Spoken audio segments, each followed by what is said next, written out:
Hey guys, what's up? OCD Mikey, Hi-Fi Guy here, and I am here for another episode of Let's Get Down to Business. What I'm talking about today is this will probably be a several part series.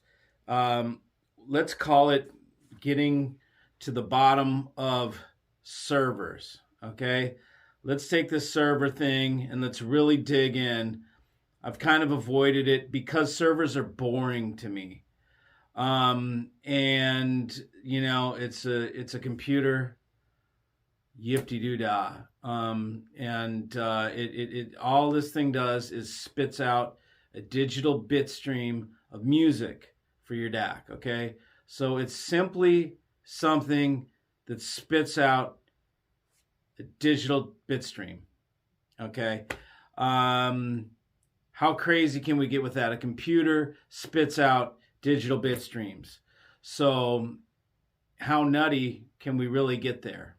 I don't know. There's some servers that are $35,000 out there. And I'm highly skeptical, okay? And I have a bias against servers and server manufacturers. And I'll explain to you why. And we're going to go through this, and I will give you the real honest to goodness, my response, because I might get my ass schooled here. And I'm going to throw out the way I feel. I'm going to throw it out to you guys and let you know. And then I will give server companies the chance to school my ass and turn me around. Because honestly, I'd love that.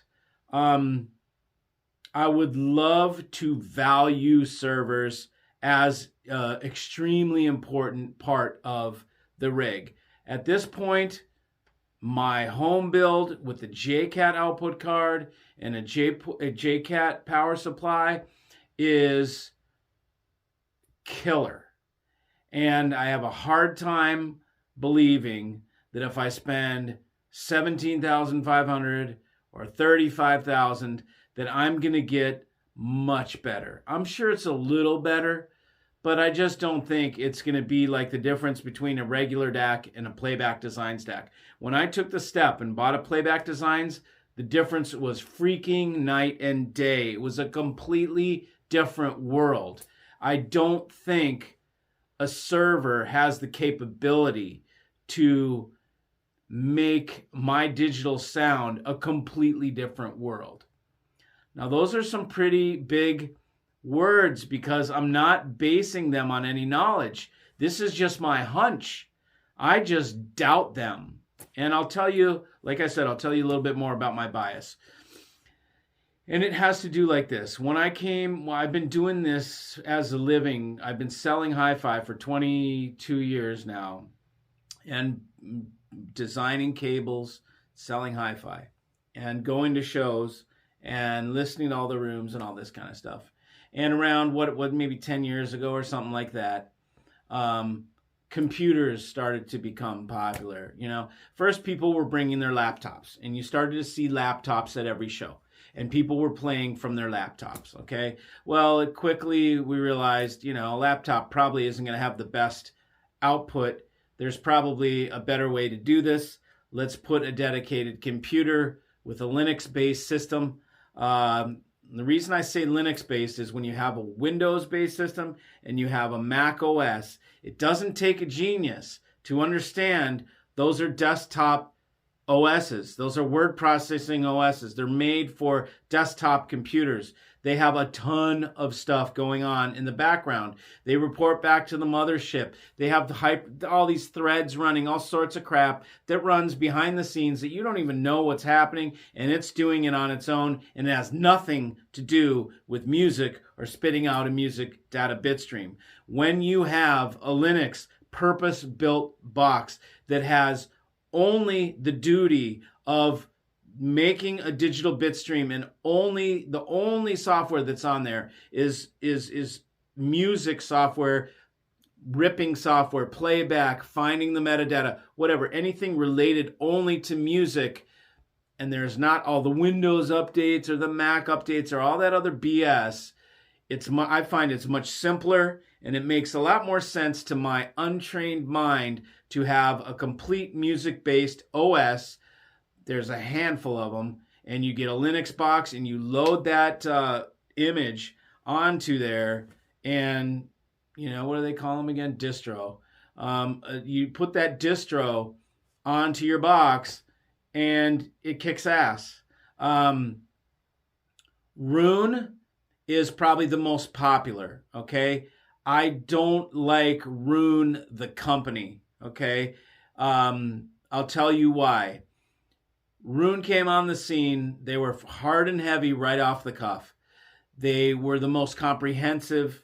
They had the most things going on, the prettiest interface and all that kind of stuff. Very intuitive to use. It took a little, I guess, at first.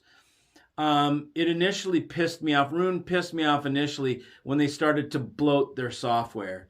Meaning, at one point, Roon put out an update that killed all the servers, okay? Because servers, everybody, okay, I guess everybody doesn't know this.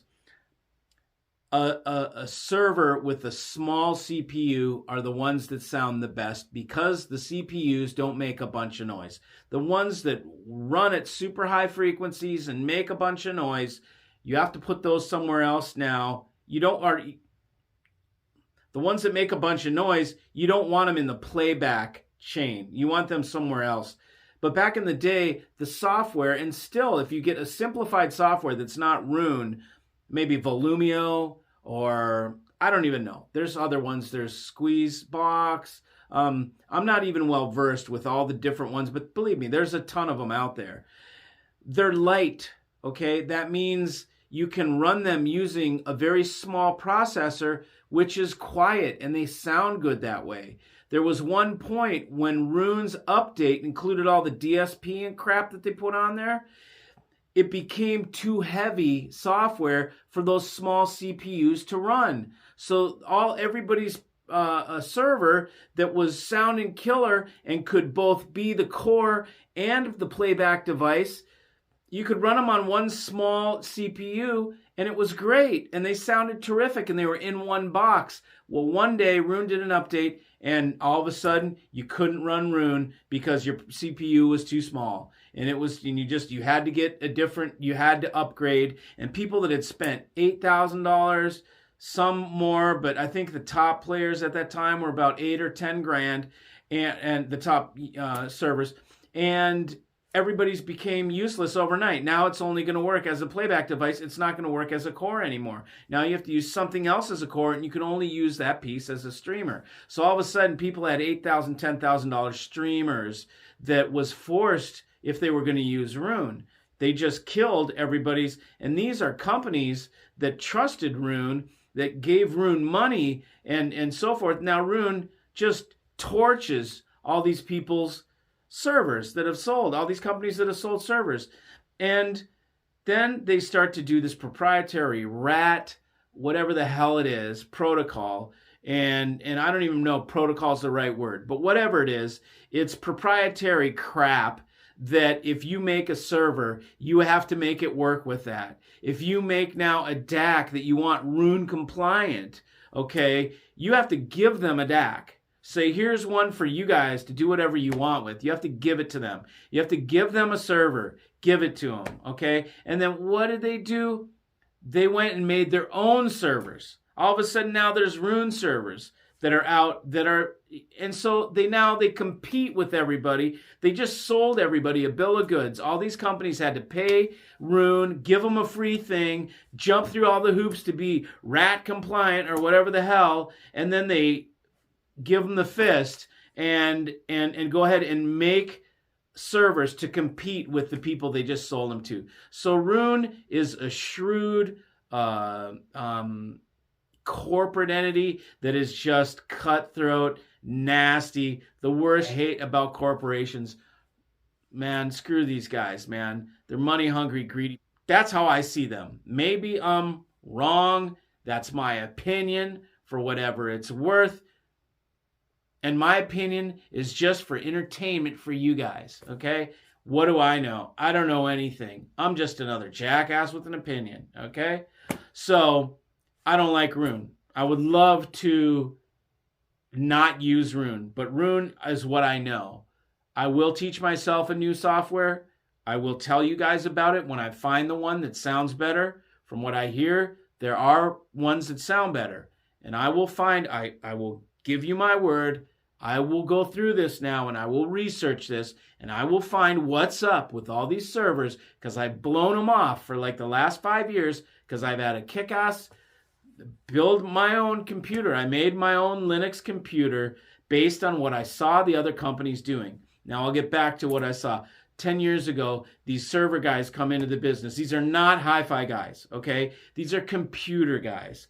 The next thing you know, at all the shows, we got these computer guys that are selling computers into hi-fi and charging exponentially for a computer because they know how to put the software on it and they know how to make a simple do-it-yourself computer in a flat box tilted on its side so that you don't really realize it's only a computer, but they're charging 10 grand for it. That pissed me off. I feel like all of a sudden there's interlopers in what I consider my industry, okay? And people are coming in from the computer world, and these are cutthroat people. They're not the same as most cool hi-fi companies. In hi-fi circles, we generally respect each other's technology. We don't rip it off. We let the guy who's got the golden ratio keep his golden ratio. No one else tries to mess with that. The guy with the magnets gets to keep his magnets. No one else tries to play with that. The guy that has the quantum goop, we let him keep his quantum goop. The guy with the box in the middle of his cables, we let him. Nobody else tries to do that. Everybody pretty much keeps their own. We know that there's enough for everybody. Computer guys, on the other hand, these are cutthroat mofos. I mean, they will steal each other's technology. They don't give a crap. They're just hardcore, just crush, and I just don't like it. It's corporate mentality, corporate disgustingness as far as I'm concerned, and prolific type profiteering. They're selling computers that spit out a data bit stream. It's probably the easiest freaking thing you could make a damn computer do is spit a music bit stream out. I mean, how I'm sure that's the easiest thing you'll ever make a computer do.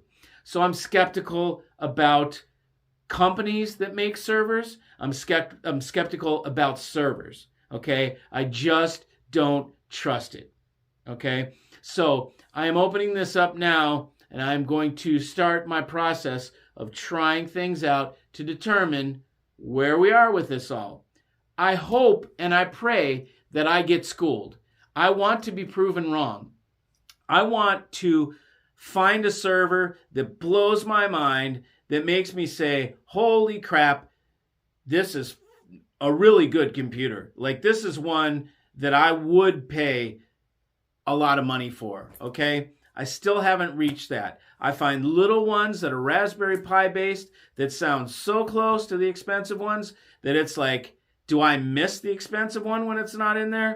Not really. I get this. I'm still totally enjoying my rig without the expensive server, okay? So right now, my opinion is spend your money on your DAC. Do not spend money on a damn server, okay? So that's just my opinion. If you've got $20,000 to spend 17 on your DAC, spend $3,000 on your server. That's my opinion, okay? I just don't buy the expensive server thing, okay? And now I'm going to explore it and try and share that with you guys. So what I've got over here is I've got a $17,500 Antipodes K50, okay? This thing has been sitting here warming up for the last, what is it? And that's not the box it came in, by the way. It came in cardboard. Trying to let it warm up. It said somewhere in the notes or whatever, in the tear sheet, really, it wasn't a manual. It said, sounds the best. You got to warm it up for 5 days or whatever. So I'm letting this thing warm up. We're going to let her get into her operating temperature envelope. And I got to say, so my first impressions are it's beefy. It's heavy as shit. Okay, it's made with thick aluminum. Good job. Okay, because I remember when I used to get the originals of these things, the Antipodes that were $8,000, and man, they were just stamped aluminum or steel or whatever. I mean, they were chintz, and they were way too expensive in my opinion. They sounded phenomenal, but I had no reference. I had nothing to compare them to at the time. So of course they sounded great. It's computer audio, you know. It didn't have the anomalies that the CD players did or whatever. So it you know, clearly it's a computer. We've got the blue lights, you know. We come around on back, and, you know, finally it looks like they've got proprietary boards, okay? What you used to see on the $8,000 ones when you came around back was a freaking mini ITX, okay? You'd see a motherboard that was straight off the shelf. Maybe they did some stuff to it, but it was, look, I could look up the part number on it and buy it from Newegg. So as far as I'm concerned, that's off the shelf. I should not be able to find this freaking board anywhere. For $17,500, I should be able to look on these motherboards and not find a part number that I can cross-reference and get anywhere. This should be completely proprietary. And I'm thinking it is at this point. It's been 5 years, maybe 5 years or so, no longer, maybe 6 or 7, maybe 6, since I've sold Antipodes or had any of their product. And I can give you an example, okay? Here's one over here. And it's right down here. And you can see, I mean, the thing looks like a computer. You know, I mean, these are the kind of things you can buy them like that. And we go around the back. See if I can get a good view here. And you can see that's a mini ITX board. You know, that's a computer, dude. That's a motherboard that we can go buy. It's got a SPDIF output, so that's unique. That's different. It's got a hot swappable, you know, SSD, so that's cool. But this is even newer than the ones. This is even more advanced than the ones that I was selling. The ones that I was selling were older, and they were straight up computer motherboard.